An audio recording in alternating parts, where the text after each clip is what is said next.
Hello बच्चों, आज इस वीडियो में हम देखेंगे रेक्टेंगुलर हाइपरबोला और उनकी सारी प्रॉपर्टीज। अब बहुत ही इंपॉर्टेंट और सिंपल टॉपिक है ये, सिंपल भी कहूंगा मैं। अच्छा, कुछ बच्चों ने अगर लास्ट वीडियो नहीं देखा होगा जो असिम्प्टोट्स पे था, यहाँ मैं आई बटन दे रहा हूँ, साथ में डिस्क्रिप्शन में लिंक दे दूंगा, आप इस वीडियो को खत्म करके भी देख सकते हैं। तो चलिए स्टार्ट करते हैं आज का सेशन। मैं हूँ अंकुश और आप देख रहे हैं आपका अपना मैथमेटिक्स चैनल गणित अंक। तो बेटा हेडिंग लगा लीजिए रेक्टेंगुलर हाइपरबोला। अब क्या होता है ऐसा रेक्टेंगुलर हाइपरबोला? और hyperbola for which asymptotes are perpendicular. ठीक है, तो ये जो असिम्प्टोट्स होते हैं, मैंने यहाँ ब्लू कलर में दिखाया, तो ये असिम्प्टोट्स अगर परपेंडिकुलर हो गए, ठीक है, this is perpendicular, then the hyperbola is rectangular hyperbola. ठीक है, ब्लू कलर में जो दिखा रहा हूं मैं वो असिम्प्टोट्स है। ठीक है, हमने देखा है क्या होता है असिम्प्टोट्स। ठीक, so now these are also known as equilateral और राइट हाइपरबोला। अच्छा, ये कब होता है? तो this occurs when semi major axis and semi minor axis का लेंथ्स आर इक्वल।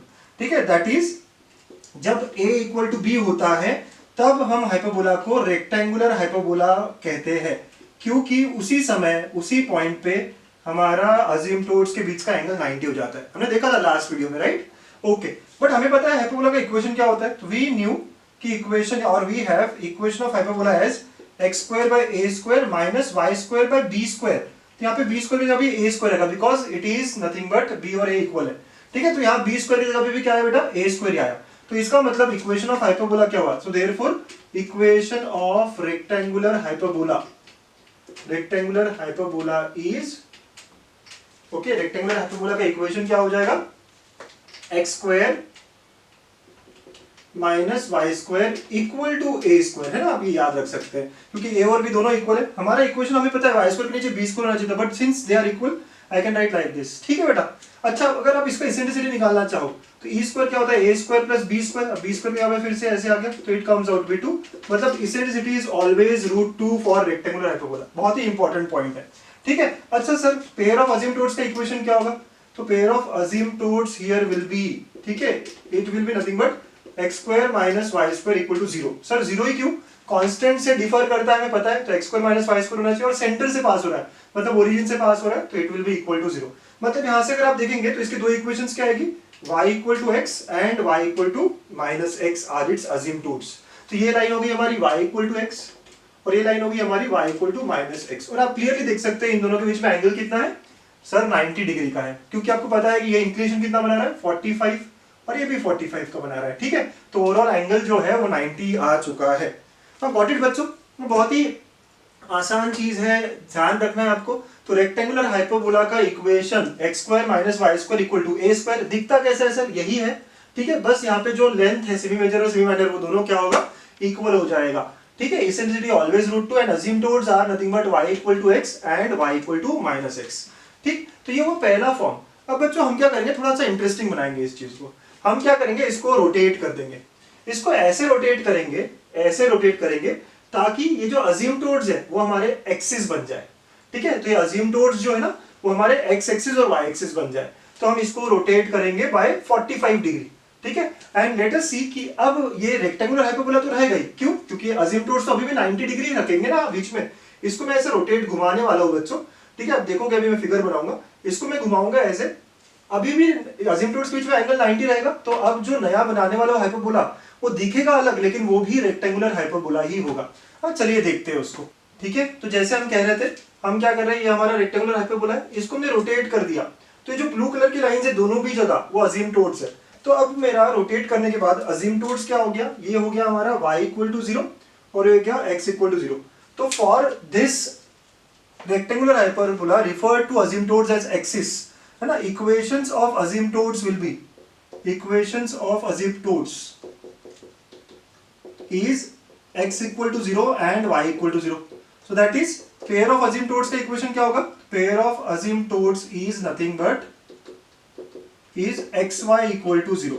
और अगर xy इक्वल टू 0 है पेयर ऑफ असिम्प्टोट्स का, तो therefore equation of hyperbola will be equal to क्या हो जाएगा बेटा? इक्वेशन ऑफ हाइपरबोला आपको याद है xy इक्वल टू लैम्बडा हो जाएगा, बिकॉज असिम्प्टोट और ये क्या होता है? Differs bye constant term only, है ना? आपको ये बात तो पता है।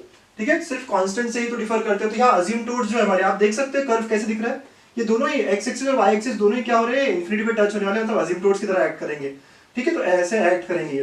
तो x y equal to constant है ना, ऐसे फॉर्म का ये हाइपरबोला है। हमने कभी कभी देखा भी है पहले भी कि एक्स वाई इक्वल टू सी आ जाता है, कैसे? तो ना यू आर गेटिंग कि ये क्या है, यहाँ पे एंगल 90 बन रहा है, तो एंगल 90 बनने के कारण, राइट, एंगल 90 बनने के कारण ये रेक्टेंगुलर हाइपरबोला हो गया है। अच्छा बच्चों, अब ये लैम्बडा निकालना है मुझे। अच्छा, आप लोग समझते हो ये जो वर्टेक्स है, ये ए पकड़ लेता हूं मैं वर्टेक्स, ठीक है बेटा, ये लाई करेगा ट्रांसवर्स एक्सिस पे, और ये पूरा 45 से रोटेट हुआ है, तो ट्रांसवर्स एक्सिस का इक्वेशन क्या होगा, y इक्वल टू एक्स। ठीक है, सो हियर कैन आई से इक्वेशन ऑफ ट्रांसवर्स एक्सिस, है ना, ट्रांसवर्स एक्सिस का equation will be nothing but y equal to x, conjugate y equal to minus x हो जाएगा। ठीक है, आप लिख लो यहाँ पे, तो y equal to minus x क्या हो जाएगा, कॉन्जुगेट एक्सिस मिल जाएगा हमें। ओके बेटा, नाउ ए पॉइंट जो है, a point lies on y equal to x and the curve, ठीक है, x y equal to lambda at a distance, कितना डिस्टेंस होता है पता है आपको, सेंटर और इसमें, एट अ डिस्टेंस a। ठीक है, तो ये जो डिस्टेंस है, आप देखिए ए पॉइंट निकालने की कोशिश करो मैं, तो ये डिस्टेंस कितना है सर, a है, तो कहने से OA का लेंथ a है, तो कहने से a के कोऑर्डिनेट्स क्या हो जाएंगे sir, a cos 45 and a sin 45। कितने लोग समझ पा रहे हैं सर? मैं समझ रहा हूँ, क्योंकि y इक्वल टू एक्स कितना एंगल बना रहा है 45 एट अ डिस्टेंस a, तो that will be nothing but a point capital A is at distance a from origin and making an angle 45, so that will be nothing but a cos 45, a sin 45, which is a by root 2 comma a by root 2। ठीक है, तो ऐसी बात हो गई है ना, बहुत बढ़िया, बहुत अच्छे, लिख लो सारी बातें। ठीक है, मैं थोड़ा बिटाता हूं। सो नाउ अगर ऐसी बात है तो कहना है इसे लैम्बडा निकालना है ना मुझे, तो ये a by root 2 comma a by root 2 will lie on the hyperbola, so thus I can say a by root 2 comma a by root 2, ये जो पॉइंट है a by root 2 comma a by root 2, it lies on x y equal to lambda। तो आप substitute करेंगे, a by root 2 into a by root 2 is equal to lambda, यहाँ से मेरे को lambda का वैल्यू मिला है a square by 2, and therefore equation of rectangular hyperbola which we are talking about, hyperbola is xy equal to a square by 2 or we call it as xy equal to c square। हम लोग mostly उसको xy equal to c square कहते हैं, right, where c square is nothing but a square by 2। ठीक है, ऐसी बात हो जाती है सर ना। सर c square क्यों बोला, c, ठीक है, a square by 2 कांस्टेंट है, तो most of the books you will see कि c स्क्वायर बोल दिया जाता है ना, दिखेगा आपको कुछ और चीजें जो है वो सिंप्लीफाई हो जाएगी इस कारण। तो x y equal to a square by 2 आप याद रखिए, ये हमारा हाइपरबोला का इक्वेशन है, बट इसको कई किताबें x y equal to c square कहता है, जहां पे सी स्क्वायर का क्या रिलेशन है, ए स्क्वायर बाय 2 है। दीस आर कांस्टेंट्स, एक कांस्टेंट को अगले कांस्टेंट से आप रिप्लेस कर सकते हैं। ठीक है बेटा, तो ऐसा दिखने वाला हाइपरबोला, अब से आप क्या कहोगे इसका equation, x y equal to c square या x y equal to constant with asymptotes as x and y axis. Okay, so notes बना लीजिए फटाफट, ये लिख लीजिए। हाँ, अभी अगला चीज है हमारा नोट टाइम, बहुत ही अच्छे अच्छे नोट बनाएंगे इस रेक्टेंगुलर हाइपरबोला को लेके। बच्चों note time on the hyperbola x y equal to c square ना, जो भी पढ़ा है हमने, हम नोट करते हैं। सबसे पहली बात है इसके असिम्प्टोट्स क्या है, तो asymptotes are nothing but x equal to 0 and y equal to 0 and its centre of this hyperbola is 0,0। ठीक है, पहला नोट है। और इसी से मेरा सेकंड नोट बनता है, if asymptotes are x equal to alpha and y equal to beta, अगर ये asymptote हो जाते हैं तो देन इक्वेशन ऑफ हाइपरबोला और रेक्टेंगुलर हाइपरबोला, ठीक है, रेक्टेंगुलर हाइपरबोला विल बी क्या हो जाएगा बेटा, अगर शिफ्ट कर रहे हो ना मैं, तो सेंटर क्या हो जाएगा, अल्फा कॉमा बीटा हो जाएगा, तो यहाँ पे x y equal to c square की जगह क्या होगा, x minus alpha y minus beta is equal to c square हो जाएगा। शिफ्ट आप यूज करोगे, इस केस में सेंटर जो है वो अल्फा कॉमा बीटा हो जाएगा, आप समझ सकते हैं इंटरसेक्शन इन दोनों का। तो रेक्टेंगुलर हाइपरबोला का इक्वेशन क्या होगा, शिफ्ट हो जाएगा। यहाँ पे x y equal to c square था, जो हम पढ़ रहे हैं, ये नोट टाइम किसके लिए, x y equal to c square, तो x minus alpha y minus beta equal to c square हो जाएगा। ओके, बहुत अच्छे। देन थर्ड पॉइंट, ये दो हो गए। थर्ड, अच्छा इनका इक्वेशन ऑफ एक्सिस तो हमें पता ही है, तो equation of transverse axis is y equal to x and conjugate axis, आपको दिख रहा है फिगर में, ठीक है, conjugate axis is y equal to minus x. तो आपको मैंने दिखा दिया यहाँ पे ब्लैक लाइंस में है, तो ये ट्रांसवर्स और ये है। चलिए अब इसका में वर्टाइसिस के बारे में बात करते हैं। तो कैन यू अंडरस्टैंड वर्टाइसिस, ये है वर्टाइसिस, हम फिगर में दिखा दे, ये a और ये a डैश, ठीक है। So a and a dash are nothing but point of intersection किस किस का, of y equal to x and x y equal to c square.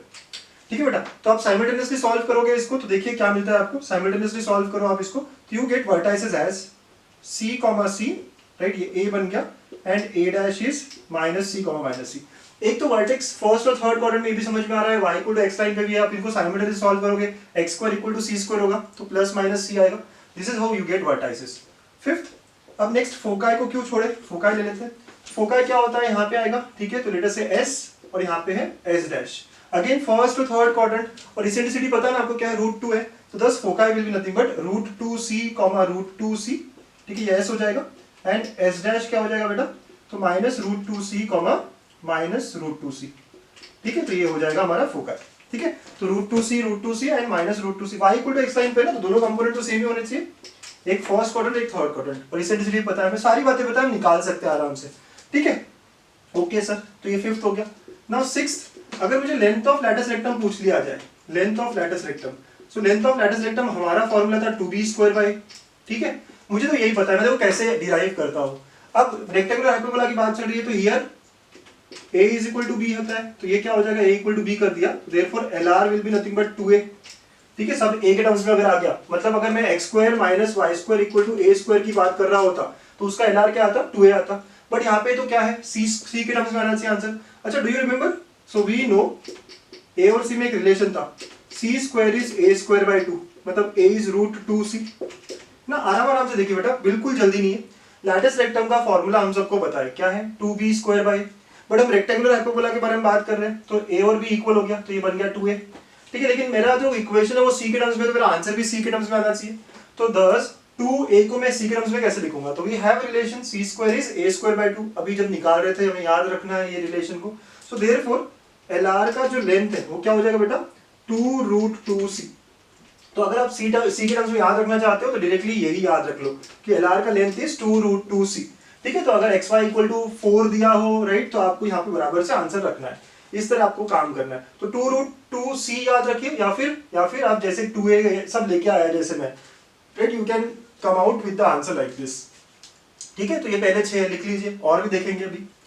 तो 7th नोट है हमारा, डायरेक्टर सर्कल का इक्वेशन क्या होगा sir, so director circle is, बेटा क्या होता है, x square minus y square equal to a square minus b square होता है। रेक्टेंगुलर हाइपरबोला है, a और b क्या हो जाएगा, इक्वल हो जाएगा यहाँ पे, तो it will be x square minus y square equal to 0, मतलब ये क्या है, पॉइंट सर्कल है। So is a point circle, वो भी कौन सा, ओरिजिन पे। ठीक है, पॉइंट सर्कल एट ओरिजिन, मतलब ये हो गया कि सिर्फ ओरिजिन एक पॉइंट है जहां से ये जो टेंजेंट्स ड्रॉ करोगे आप वो हमेशा परपेंडिकुलर होंगे। ठीक है, तो डायरेक्टर सर्कल है यहाँ पे, ऐसा एक ही है डायरेक्टर सर्कल, वो है ओरिजिन का एक पॉइंट बस, है ना, ऐसी बात है। नेक्स्ट, ऑक्सिलरी सर्कल क्या होगा सर, कितने लोगों को याद है सर ऑक्सिलरी सर्कल। ठीक है, तो ऑक्सिलरी सर्कल क्या होता है, तो ऑक्सिलरी सर्कल का अगर आपको इक्वेशन याद हो तो x square plus y square equal to a square होता है। ठीक है, ऐसी बात हो गई है ना, ये होता है ऑक्सिलरी सर्कल। तो यहाँ पे क्या होगा बेटा, तो आपको याद है कि a स्क्वायर क्या है यहाँ पे, सो a square is nothing but, right, 2 times c square, right, अगर आपको याद हो c square is a square by 2, ये रिलेशन है ना हमारे पास, तो बस मुझे c में कन्वर्ट करना है यहाँ पे। तो यहाँ से आप देखोगे तो x square plus y square equal to 2c square, है ना, ऐसा है हमारा auxiliary circle for the hyperbola x y equal to c square. अब मुझे हमारी ओरिजिनल इक्वेशन से याद है ना, बस उसी को यूज करना है, तो भी और एक और रिलेशन याद रखिए c स्क्वायर और a स्क्वायर में, तो this is how we get, तो 8th हो गया। ठीक है, नाउ 9th प्रॉपर्टी, इसके बाद 9th प्रॉपर्टी, इसका पैरामेट्रिक फॉर्म क्या होगा। ठीक है, तो पैरामेट्रिक फॉर्म इज, है ना, ये इसीलिए हमने c स्क्वायर में फॉर्म किया है, तो ct comma c by t, आपको याद रखना है यहाँ पे x is equal to ct and y is equal to c by t where t is a parameter. ठीक है, तो ये बहुत इंपॉर्टेंट है, बहुत ही इंपॉर्टेंट है, ये सेटिस्फाई करता है, देखो इन दोनों का मल्टीप्लाई c स्क्वायर होता है। ठीक है, सो इसी के लिए हमने x y equal to c square ये फॉर्म भी लिया हुआ है। तो पैरामेट्रिक फॉर्म आपको याद रखना है क्या है, ct comma c by T, और इसी से हम आगे बढ़ते हैं नेक्स्ट। इसमें मुझे स्लोप ऑफ एनी कॉर्ड निकालना है, तो स्लोप ऑफ कॉर्ड P का पैरामीटर T1 है और Q का पैरामीटर T2 है, तो कॉर्ड PQ। ठीक है, सो अगर दो पैरामीटर्स दिए तो P का पॉइंट क्या होगा बेटा, अगर पैरामीटर T1 है तो पॉइंट क्या हो जाएगा, CT1, C बाई T1, और Q पॉइंट क्या हो जाएगा, CT2, C by T2, right, ये कहीं पे भी हो सकते हैं दो पॉइंट्स, ये T1 हो गया, ये T2 हो गया, बन गया ये कॉर्ड। ठीक है, तो ये पी क्यू कॉर्ड बन गया। इसका मुझे स्लोप निकालना है, तो मैं जनरलाइज स्लोप निकाल रहा हूँ ताकि हम क्वेश्चंस में इनको अच्छे से यूज कर सके। सर 2 पॉइंट्स पता है, तुम्हें पता है ना स्लोप कैसे निकालते हैं? 2 पॉइंट से y2 माइनस y1, तो it will B c/t2 minus c/t1 upon ct2 minus ct1, right? आप सब लोग समझते हैं बात को, क्या हो रहा है यहाँ पे, ठीक है? तो ऐसा हो गया। अब इसको सॉल्व करोगे आप तो देखिए c कॉमन निकलेगा और क्या हो जाएगा ये t1 minus t2 upon t1 t2 हो जाएगा, ठीक है? c कॉमन निकाला हमने, ऐसा हो गया। सॉल्व किया, यहाँ से भी c कॉमन निकलेगा बेटा और ये t2 माइनस t1 हो जाएगा। c और c कट, ये भी कट होगा लेकिन माइनस के साथ, तो thus it will be -1 upon t1 t2। सो कोई भी कॉर्ड हो उसका स्लोप क्या होगा सर, है ना? बहुत ही अच्छे से हमें डायरेक्टली मिल गया।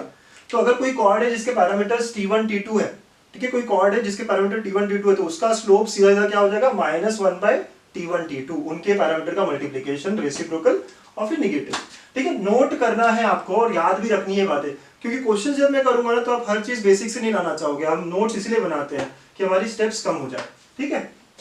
अब नेक्स्ट 2 पॉइंट्स है टैंजेंट और नॉर्मल को लेके, ठीक है? हम कॉर्ड तक तो आ गए थे, अब नेक्स्ट टैंजेंट और नॉर्मल। तो मुझे टैंजेंट का इक्वेशन चाहिए at some point p of t। p of t का मतलब क्या बेटा, हमें पता है ना ct, c/t, इस पॉइंट पे हमें टैंजेंट निकालना है। अच्छा पॉइंट तो पता है slope, so on the curve xy equal to c square है। अब मैं यहाँ पे डिफरेंशिएशन का यूज करूंगा, तो कहना write y is equal to c square by x, yes sir. So dy by dx, यही तो होता है हमारा slope of tangent, will be minus c square by x square, ठीक है बेटा? x को मैं इस पॉइंट पे चेक कर रहे हैं, तो at point p of t, ठीक है? तो therefore slope of tangent will be minus c square upon x की जगह क्या लिखोगे आप, ct लिख दोगे, तो ct का स्क्वायर हो जाएगा, तो which is minus of 1/t square. वैसे ये भी एक बात याद रखने के लायक है, स्लोप ऑफ टैंजेंट क्या होता है, -1/t स्क्वायर होता है। बेटा कैसे निकाला आप आराम से देखिएगा, पॉइंट पता है, डिफरेंशिएट किया इस इक्वेशन को, है ना? y equal to c square by x लिख के, और फिर x स्क्वायर आ गया और x को क्या लिखेंगे हम, ct लिखेंगे, क्योंकि इस पॉइंट पे कर रहे हैं हम लोग, तो ct लिखा, c स्क्वायर कैंसिल, तो स्लोप ऑफ टैंजेंट आप यही से याद रख लीजिएगा, -1/t स्क्वायर हो जाता है।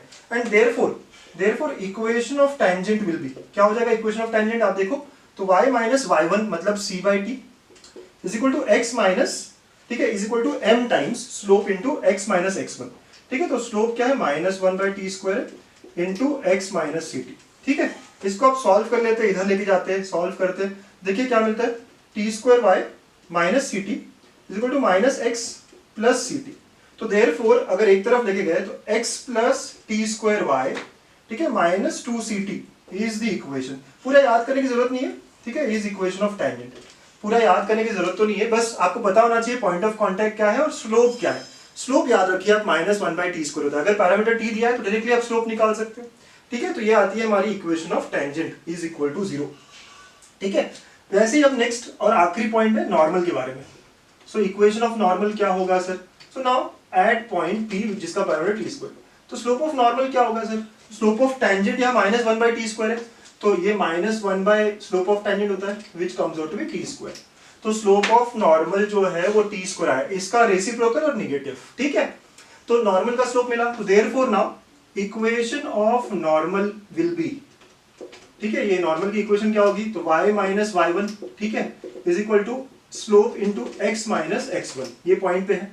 तो नाउ यहाँ क्या होगा, ty minus c is equal to, आप इधर गए t cube into x minus ct हो जाएगा, ठीक है? सॉल्व करोगे आप इसको, तो ty minus c is equal to t cube x minus ct power 4, एक तरफ लेके गए बेटा ct पावर 4, ठीक है, माइनस x t क्यूब, फिर plus ty minus c equal to 0। So ये हमारा नॉर्मल का इक्वेशन है।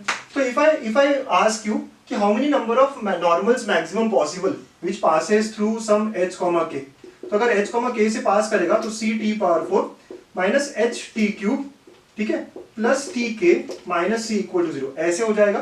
सो देयरफॉर पावर कितना पैरामीटर है यहाँ पे, this is power 4 equation in t, तो इसके रूट्स क्या होंगे, 4 होंगे, t1 t2 t3 t4। So therefore maximum normals through a point h, k is nothing but 4, है ना? 4 मैक्सिमम नॉर्मल्स पॉसिबल। वैसे आप यहाँ देखोगे टैंजेंट की इक्वेशन पैरामीटर के टर्म्स में क्या है, t स्क्वायर में, तो maximum tangent possible will be 2, ठीक है? सो हाइपरबोला को मैक्सिमम नॉर्मल्स पॉसिबल कितना है, 4 है सर, ठीक है? समझ रहे हो बात बेटा? है ना। इक्वेशन ऑफ टैंजेंट कैसी लाई मैंने, इक्वेशन ऑफ नॉर्मल कैसी लाई मैंने, आप देख रहे हो ना, सारा मल्टीप्लाई किया और कोई भी पॉइंट 2,1 3,2 कुछ भी तो एक्स और वाई चेंज हो जाएगा। तो ये पैरामेट्रिक फॉर्म में 4 डिग्री का आया है तो इसके 4 रूट्स आएंगे। Therefore we have 4 normals possible through a single point H comma K. ठीक है, सो ये सारे नोट्स थे 12। सर इतने सारे नोट्स कैसे याद रखो, बहुत आसान आसान है बेटा, है ना। सब लिखिए आराम से और एक बार फ्लो बनाइए, है ना। कैसे फ्लो बनाते हैं सर, तो पहले आप एक्सिस के बारे में बात करते हो, असिम्प्टोट्स के बारे में बात करते हो, फिर वर्टाइसेस, फिर फोकाई, फिर लेटस रेक्टम, फिर उसके बाद में ऑक्सिलरी सर्कल, डायरेक्टर सर्कल, फिर कॉर्ड बनाया आपने, पैरामेट्रिक फॉर्म बनाने के बाद कॉर्ड, कॉर्ड के बाद टैंजेंट नॉर्मल। तो ऐसे फ्लो बनाएंगे ना आप तो कभी आपको ऐसा लगेगा नहीं कि बहुत सारा इन्फॉर्मेशन है। ठीक है बेटा, बट हमें ये इन्फॉर्मेशन बना के तो रखनी है, एग्जाम्पल्स में हमें तभी तो हेल्प होगा। ठीक, सो नोट इट डाउन। चलिए बच्चों एग्जाम्पल सॉल्व करते हैं।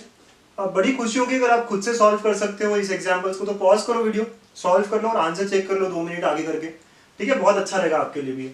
चलिए हम लोग स्टार्ट करते हैं। तो लेंथ ऑफ लैटिस रेक्टम पूछा गया है और ये हाइपरबोला है, रेक्टेंगुलर हाइपरबोला। तो x y equal to c square के फॉर्म में है ये। तो यहाँ पे सी स्क्वायर क्या हुआ है 2, मतलब सी का वैल्यू √2 है। सर प्लस माइनस हो सकता है ना, let us take it positive. ठीक है, अच्छा कितने लोगों को याद है सर लेटस रेक्टम का जो लेंथ है अभी देखा था 2√2c हो जाता है, that will B 2√2 into √2, so thus the answer is 4। हो गया खत्म। अगर आपको फॉर्मूला याद है तो बात ऐसी बन गई। अच्छा बहुत सारे लोगों को फॉर्मूला याद नहीं है, कोई बात नहीं, तो हम अलग अप्रोच से क्या कर सकते हैं कि लैटिस रेक्टम क्या होता है 2b² b और a तो इक्वल होता है तो 2a होना चाहिए। ठीक है, बट ये याद रखना पड़ेगा आपको कि c² is equal to a²/2 जो कि 2 दिया हुआ है। ठीक है, इस केस में c² क्या दिया 2 दिया है, तो ये याद रखना पड़ेगा आपको कि c² क्या था a²/2 था, ये हमेशा दिमाग में रखिए। तो यहाँ से a² 4 हो गया, मतलब a का वैल्यू 2 हो गया, and thus the answer is 2 into 2, answer तो वही आएगा 4, राइट। तो you have method 1, directly learn the formula, और सेकंड मेथड अंडरस्टैंड कि how we derive that formula, जो डेरिवेशन था उसको आप ध्यान रखते हुए 2b² by a, right. a और b इक्वल होता है, तो a और b इक्वल होने के कारण कैंसिल होकर 2a हो गया। अब a का वैल्यू कैसे लाए, तो c और a का एक रिलेशन है, राइट। तो you can go by any of the approach but the answer will be same always, answer is 4। Okay sir, next equation of tangent at this point. तो अब इसको पूरा प्रूफ में जाए या फिर p ऑफ t बोला गया है, तो पॉइंट क्या है ct, c/t है, और स्लोप ऑफ टैंजेंट जो है बेटा वो याद रख लीजिए, स्लोप ऑफ टैंजेंट -1/t² होता है। ठीक है, तो स्लोप ऑफ टैंजेंट क्या है -1/t², मैं तो याद रखता हूँ, है ना। याद निकालना हो तो आप डिफरेंशिएशन करके निकाल सकते हो dy/dx वगैरह वगैरह, बट बेटर है हमें याद है। तो thus equation of tangent will be now, so equation of tangent is y - c/t is equal to -1/t² x - ct। इसको सॉल्व करेंगे और c का वैल्यू बाद में यहां से कंपेयर करके लाना पड़ेगा। ओके, सो नाउ तो ये हो गया आपका, देखिए मल्टीप्लाई हो गया, तो t² y - ct is equal to -x + ct, इधर लेके चलेंगे बेटा, तो x + t² y equal to 2ct, ऐसा इक्वेशन आएगा। अब c कहां से लाए, तो xy इक्वल टू 4 बोला गया और हमारी इक्वेशन होती है xy इक्वल टू c², तो c² इज 4, तो c का वैल्यू 2 हो गया, correct. So therefore equation of tangent will be x + t² y equal to 2 रखेंगे यहाँ तो 4t हो गया, तो this is the equation of tangent. बच्चों आराम से लिखिए ना, मैं अगर थोड़ा फास्ट भी रहा हूं तो आप आराम से देखिएगा, क्या है पॉइंट दिया हुआ है, ठीक है, और स्लोप मैंने याद रखा हुआ है। स्लोप ऑफ टैंजेंट कहां से लाए सर, अभी नोट्स में हमने बनाया था, डेरिवेशन इसका देखा था तो मैंने याद रखा है, तो उस इक्वेशन निकाली और c की वैल्यू हम कंपेयर करके 2 लेके आए, तो thus the equation comes out to be this। अब आप कंपेयर करो, ठीक है, अब आप कंपेयर करो, ठीक है, यहाँ पे kt होना चाहिए, यहाँ गलती से हो गया होगा, तो x + t² y equal to 4t होना चाहिए ना, तो therefore you can compare and से k का वैल्यू क्या है 4 है ना, तो k का वैल्यू 4 आएगा ना, this should be the answer. ठीक है बेटा, तो ज्यादा डिफिकल्ट नहीं है, बस आपको पता होना चाहिए चीजें आ कैसे रही है ना। तो वो जो नोट्स थे ना मेरे बहुत इंपॉर्टेंट थे बच्चों। Question number 3, normal to the given curve, ठीक है, at a point ct1, c/t1 meets the curve again at, ठीक है, then t1³ into t2 is, ठीक है। सो हमें नॉर्मल एट ct1, c/t1 पूछा गया है, ठीक है, पॉइंट पता है आपको। सो नाउ आपको स्लोप ऑफ नॉर्मल याद रखना पड़ेगा, t² है, यहाँ t1 है तो t1² हो जाएगा। वी हैव दिस, ये मुझे याद है और याद रखना ही चाहिए आपको। सो देयरफॉर इक्वेशन ऑफ नॉर्मल क्या हो जाएगी बेटा, अगर स्लोप पता है, ओके, पॉइंट पता है, तो that will be now y - c/t1 is equal to t1² x - ct1, ये हो जाएगा, ठीक है। तो this is equation of normal. अच्छा, अभी नॉर्मल फिर से किससे पास हो रहा है, इससे पास हो रहा है ना, आपको पूरा सिंप्लीफाई करने में कोई इंटरेस्ट नहीं है, ठीक है, आपको एक कुछ वैल्यू लानी है। तो मुझे ये पता चल रहा है कि जो भी नॉर्मल बना है वो कट फिर से कर रहा है कर्व को यहाँ पे, मतलब ये नॉर्मल जो है इससे पास हो रहा है, can you understand this thing? ठीक है, आप ड्रॉ करके देखना चाहते हो तो कर सकते हो। ठीक है, ये आपका हाइपरबोला हुआ। अगर कोई टैंजेंट आपने ड्रॉ किया, ठीक है, और कोई नॉर्मल है तो ये नॉर्मल फिर से यहाँ कट कर रहा है। सो हमने पॉइंट P जो T1 है उसको देखा। अब हम Q T2 जो है इस पॉइंट के लिए बात करने वाले हैं। सो ये जो नॉर्मल है it again cuts the hyperbola. ठीक है, तो मतलब कि नॉर्मल पास होगा through point C T2, C/T2। और अगर पास हो रहा है बेटा तो सेटिस्फाई कराएगा यहाँ पे। तो ये क्या हो जाएगा, C/T2 माइनस C/T1। y की जगह आप ये पॉइंट रखोगे, is equal to T1 square again CT2 minus CT1। ऐसी बात हो जाएगी बच्चों, बहुत ही आराम से आप समझ सकते हो बात को। ठीक है, अब इसके आगे की कहानी क्या होगी सर? तो C common 1/T2 minus 1/T1। यहां से भी आप C कॉमन निकाल लो। तो C कॉमन निकाला तो क्या आएगा बेटा, बाहर ऑलरेडी कुछ था तो बाहर क्या था, T1 स्क्वायर ऑलरेडी था। ठीक है, तो ये T1 स्क्वायर और C और ये बन जाएगा T2 माइनस T1। ठीक है, अच्छा इसको C और C कट कर देते हैं, इसको सिंप्लीफाई कर लो। तो T1 minus T2 upon T1 T2 is equal to T1 square T2 minus T1। We are sure कि P और Q अलग अलग पॉइंट है तो T1 is not equal to T2, ये बात हमारी श्योर है। तो ये कैंसिल तो होंगे बट साइन अपोजिट है तो -1 आ जाएगा। ठीक है, तो क्या बनेगा 1 अपॉन, यहां से आ जाएगा 1 upon T1 T2 is equal to minus of T1 square. तो ये उधर चला गया पूरा पूरा, तो क्या बना T1 cube into T2 is equal to -1। यही तो पूछा गया है हमें, right? T1 cube into T2 क्या है? हाँ, तो देखिए बहुत सिंपल है। पहले पॉइंट पे आप नॉर्मल का इक्वेशन निकाल लीजिए, उसका स्लोप मुझे याद है। अगर आपको याद नहीं है तो xy equal to c square, ये कर्व है और ये सब डिफरेंशिएशन वगैरह करना पड़ेगा, बट याद ही रखिए आप स्लोप ऑफ नॉर्मल।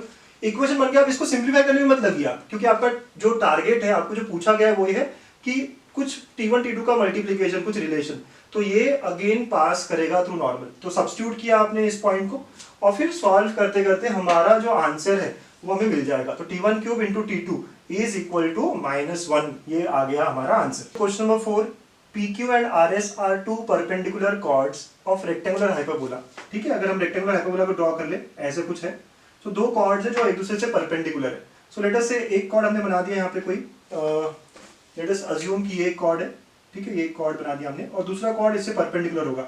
ठीक है, तो दूसरा कॉर्ड इससे परपेंडिकुलर आप दिखा दो कोई भी। सो लेट अस से अगर हम यहाँ से ऐसे कॉर्ड बना देते हैं, लेट अस अज्यूम किया है परपेंडिकुलर, लेट अस अज्यूम है ना, ये थोड़ा डायग्राम गंदा बन गया, लेकिन वी कैन अज्यूम दैट। तो PQ, ठीक है, और ये RS। ठीक है सर, यही रहेगा क्या? इस साइड भी तो रह सकता है। यस, ठीक है ना बेटा, ओके, सिर्फ समझाने के लिए मैंने किया है। ओके, और O एक सेंटर है। ठीक, सो नाउ लेट अस से कि P जो है वो पैरामीटर T1 रखता है, Q जो है वो पैरामीटर T2 रखता है, R जो है वो पैरामीटर T3 रखता है और S जो है पैरामीटर T4 रखता है। अगर ऐसी बात है तो P का पॉइंट क्या हो जाएगा? सो P के कोऑर्डिनेट्स हो जाएंगे CT1, ठीक है, कॉमा C/T1, क्योंकि हमारा जो हाइपरबोला है वो xy equal to c square है। और सिमिलरली ये सारे CT2, C/T2। ठीक है, डरना नहीं है, क्वेश्चन को देख के आपको लगता है सर कैसे करूंगा, आसान है, आप देखेंगे ना। और ये CT4, C/T4, ये 4 पॉइंट्स हो गए। अब PQ कॉर्ड का स्लोप क्या होगा? तो स्लोप ऑफ PQ है ना, दोनों के पैरामीटर पता है, T1 और T2 है, तो बेटा आपने याद रखा है दैट इज -1/T1 T2 का। क्यों पूरा मेहनत करें, हम निकाल सकते हैं, वैसे हमारे पास 2 पॉइंट्स है बट हमें याद है। तो बेटा वैसे स्लोप ऑफ QR क्या होगा? नेक्स्ट इज RS क्या होगा? सो RS मतलब T3 और T4 का बना हुआ कॉर्ड है, तो -1/T3 T4।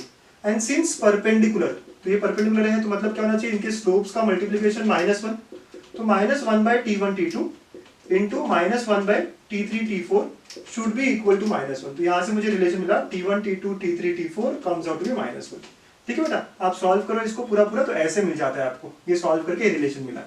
ओके, तो T1 T2 T3 T4 ये -1 आया मेरा, क्योंकि ये कॉर्ड्स परपेंडिकुलर दिए थे। अब O तो हमारा सेंटर है विच इज ओरिजिन। ठीक है, अब O से P का स्लोप निकालूंगा तो वही उसी फॉर्म में रहेगा।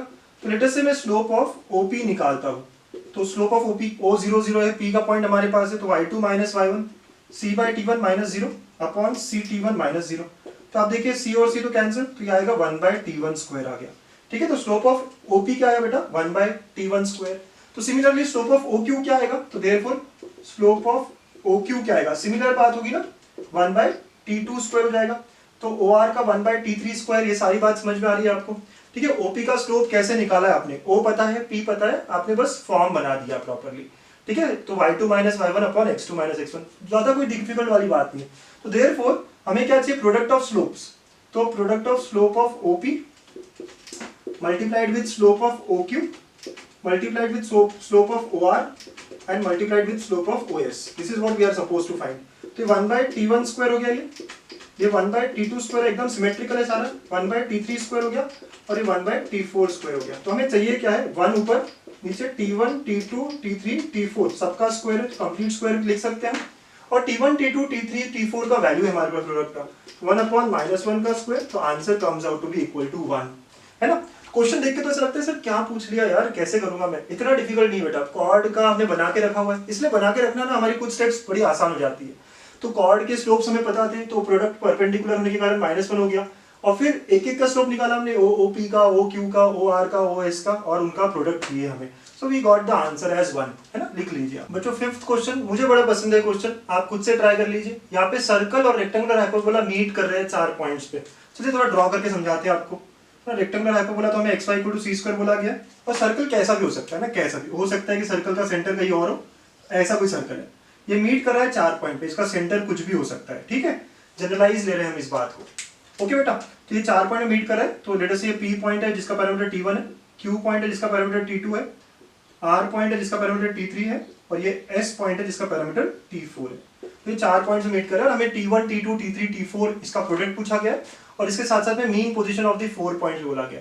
चलिए मीट कर रहा है मतलब हमें साइमल्टेनियसली सॉल्व करना पड़ेगा. तो late x² + y² + 2gx + 2fy + c = 0 be the circle. Generalize बात करते हैं, राइट. एंड कर्व जो है हाइपरबोला वो है xy = c².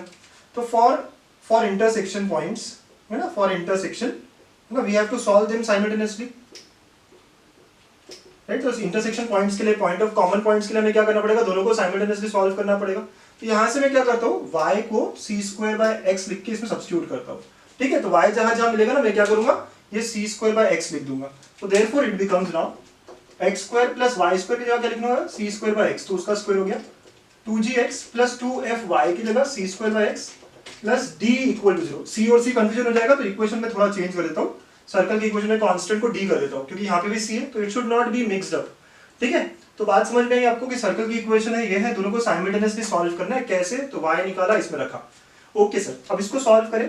x² + c⁴ / x² + 2gx + 2fc² / x + d = 0. ठीक है, लेट अस इस इक्वेशन को पूरा मल्टीप्लाई बाय x² कर देता हूँ ताकि नीचे के सारे टर्म्स हट जाए. तो x⁴ + c⁴ + 2gx³ हो जाएगा + 2fc² x हो जाएगा + dx² = 0. इसको बराबर फॉर्म में लाते हैं, मतलब डिग्रीज के फॉर्म में. x⁴ + 2gx³ + d आएगा ना नेक्स्ट. ठीक है, सो + dx², सो dx² + 2fc² x + c⁴ = 0. ठीक है, तो यहाँ पे हमें 4th पावर इक्वेशन मिल रहा है, right, in terms of x. तो इसके 4 रूट्स होंगे बेटा, और 4 रूट्स इनके x कंपोनेंट होंगे, राइट. तो x1 x2 x3 x4, right, this will be its roots, or its roots. अगर ये रूट्स है तो हमें पता है समेशन ऑफ xi, मतलब कि x1 + x2 + x3 + x4 ये क्या होता है. तो आप लोगों ने थ्योरी ऑफ इक्वेशंस पढ़ा है बेटा, है ना. तो आपको क्या करना पड़ता है, plus minus plus minus plus, सारी डिग्रीज अवेलेबल है ऐसे. तो आप यहाँ से सारी बातें निकाल सकते हो. तो sum of roots is nothing but -b/a, मतलब यहाँ होगा -2g. Similarly some of 2 x1 x2 अगर मुझे लगा, sum of x1 x2 will be nothing but d. ठीक है, वैसे 3 का, तो x1 x2 x3 इनका रहा तो -2fc², and product of all 4, तो x1 x2 x3 x4 this will be nothing but c⁴. ठीक है, तो ये आपको थ्योरी ऑफ इक्वेशन से आता है बेटा, ये है ना, s1 s2 s3 s4 कहते हैं, तो ये पता होना चाहिए. ओके, चलो अब आगे जो हमें पूछा गया था, 2 बातें पूछी गई है, इसको सॉल्व करके निकालते हैं. ठीक है, यहाँ तक की कहानी तो आप सबको क्लियर है. अच्छा, आप लोगों को पता है कि हाइपरबोला में x अगर कहें हम, अगर p पॉइंट देखते हैं, तो p पॉइंट आप x1 y1 भी कह रहे हो, और साथ में आप ct1 c/t1 भी कह रहे हो. तो x is nothing but ct, अगर x1 है तो ct1 हो जाएगा. अग्रीड है बेटा आपको. x एक्चुअली है क्या, ct तो है, c × t पैरामेट्रिक फॉर्म में अगर बात करेंगे तो, क्योंकि हाइपरबोला और ये सेम पॉइंट ही तो है. तो अगर मैं x1 y1 कह रहा हूं तो x1 is nothing but ct1, तो यहाँ रख देंगे हम. तो ये हो जाएगा ct1 × ct2 × ct3 × ct4 = c⁴. और ये c⁴ हो जाएगा कैंसिल. तो I get here first part t1 t2 t3 t4 is nothing but 1. तो ये मेरा फर्स्ट पार्ट आ गया.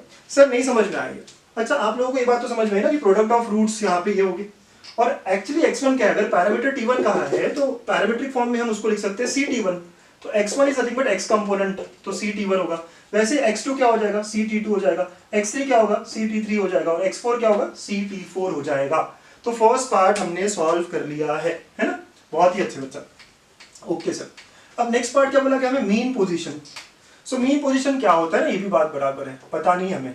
सो मीन पोजीशन का मतलब है हमें क्या निकालना है, हमें x1 plus x2 plus x3 plus x4 by 4 comma y1 plus y2 plus y3 plus y4 by 4 ये निकालना है, ठीक है। तो this is what we are suppose to get. तो चलिए इसको हम सॉल्व करें। तो समेशन ऑफ xi बाई 4 बोला गया, and you know what is summation of xi, यहाँ पे है हमारे पास, yes, -2g। So -2g by 4, तो this comes out to be -g by 2। तो इसका जो x कंपोनेंट है मीन पोजीशन का, मीन मतलब सबका ऐड एंड एवरेज, राइट। और वैसे ही हमें समेशन ऑफ y निकालना है, ठीक है, yi बाई 4 ये निकालना है, मतलब y1 plus y2 plus y3 plus y4 by 4, this is what I want. Now यार ये y1 वगैरह में तो मेरे पास रिलेशन नहीं है, but I know x1 y1 is equal to c square. क्यों? क्योंकि ये कर्व पे लाई करते हैं। तो मैं y को इन टर्म्स ऑफ x लिख सकता हूँ क्या? Yes sir, y1 is nothing but c square bye x1 and similarly all others. So therefore ये जो है समेशन ऑफ yi बाय 4, ये क्या हो जाएगा बेटा, c square into 1 by x1 plus 1 by x2 plus 1 by x3 plus 1 by x4 by, मतलब ये हो जाएगा डिवाइड बाय 4 जो हमें चाहिए। ओके, आप लोग समझ रहे हैं क्या किया है मैंने? ये x1 y1 ये सारे पॉइंट्स हाइपरबोला पे भी तो है, तो we have a relation like this. तो y को मैं इन टर्म्स ऑफ x लिख रहा हूँ। अच्छा, तो c स्क्वायर बाय 4, अब ये क्या होगा सर? तो आप इसका एलसीएम निकालोगे तो यहाँ क्या होगा, x2 x3 x4, तो summation of x1 x2 x3 आएगा ऊपर में और divide by x1 x2 x3 x4 ना, ऐसा हो जाएगा। समझने की कोशिश करिए आप, अच्छे से समझने की कोशिश करिए। यहाँ 3 x आएंगे जो नहीं है, वैसे सब में आएंगे, तो सारा प्रोडक्ट हो जाएगा, ठीक है, और नीचे में x1 x2 x3 x4 हो जाएगा। अच्छा सर, तो ये सारी चीजें हमारे पास है, c स्क्वायर बाय 4, ठीक है। और आगे की बात क्या, तो आगे जो था हमें क्या चाहिए, तीनों का सम। तो तीनों का सम क्या है बेटा यहाँ से, तो हम लिख लेते हैं इसको, ठीक से लिखते हैं कहीं और, ये मिटाता हूं मैं, आपने लिख लिया होगा ये सारा, ठीक है। तो it comes out to be equal to c square by 4 into what is product of 3, product of 3 क्या है, -2fc स्क्वायर है, ठीक है, divide by what is product of all 4, c power 4 है, ठीक है। तो c पावर 4 और ये सब कैंसिल, तो we get here -2f by 4 which is equal to -f by 2। So therefore mean position जो चाहिए था आपको वो क्या है बेटा, -g by 2 and -f by 2, ठीक है। ये मीन पोजीशन आ गया है ना। क्वेश्चन बड़ा अच्छा है ये, प्लीज समझने की कोशिश करिएगा, है ना। क्या क्या बोला है, साइमल्टेनियसली सॉल्व किया तो इंटरसेक्शन के बारे में बात होगी, x1 x2 x3 x4 मतलब ही ct1 ct2 ct3 ct4 इनके बारे में बात हो रही है। तो ये सारा हमने थ्योरी ऑफ इक्वेशन से निकाला और जो जो पूछा था हम उसके तरफ चले गए। मीन पोजीशन का मतलब ऐसा निकालना था, और y में रिलेशन नहीं है, कोई बात नहीं, y में नहीं, लेकिन हम x में कन्वर्ट कर सकते हैं यूजिंग द इक्वेशंस, है ना। तो ऐसे हमने सॉल्व करके मीन पोजीशन में निकाला। बड़ा इंटरेस्टिंग क्वेश्चन था बच्चों, समझने की कोशिश करिए, आराम आराम से सॉल्व करिए ना, एक बार दो बार जितने बार देखना आप देखिए, बट पक्का से करिएगा इसको। तो बच्चों ये है स्टार क्वेश्चन आज के इस क्लास का। क्या कहता है ये, if the locus of the point whose chord of contact with respect to x square plus y square equal to 4 is a tangent to the hyperbola xy equal to 1 is xy equal to c square, then value of c square is, तो यहाँ पे c square का value पूछा गया है और option है आपके 1 2 3 4, है ना। बहुत सारे लोगों को लगेगा सर क्वेश्चन ही गलत है, कैसा है, समझ नहीं आ रहा है, 2-3 बार रीड करिए आपको बन जाएगा। कोशिश करिए, स्टेप बाय स्टेप जाइए, कॉर्ड ऑफ कॉन्टैक्ट क्या होता है, फिर वो टेंजेंट है इसको तो क्या होगा, and get to some equation like this, ठीक है। तो आप पक्के से अटेम्प्ट करिए ना, डरना बिल्कुल नहीं, अटेम्प्ट करिए। मुझे समझेगा कि आपको कितना समझ आया ये टॉपिक, है ना, कितने अच्छे से आपको आज का सेशन ठीक से समझा है। प्लीज आंसर करिएगा कमेंट में, ये इंकरेज करता है मुझे भी कि अगले और वीडियोस में मैं अच्छे अच्छे क्वेश्चन आपको एज ए स्टार क्वेश्चन दूं। तो please comment your answers, and यहाँ पे हम हाइपरबोला, रेक्टेंगुलर हाइपरबोला ये सब कंप्लीट कर रहे हैं, ठीक है। तो आगे ऐसे ही और अलग अलग टॉपिक्स के आपको वीडियो मिलते रहेंगे, so please stay connected, thank you.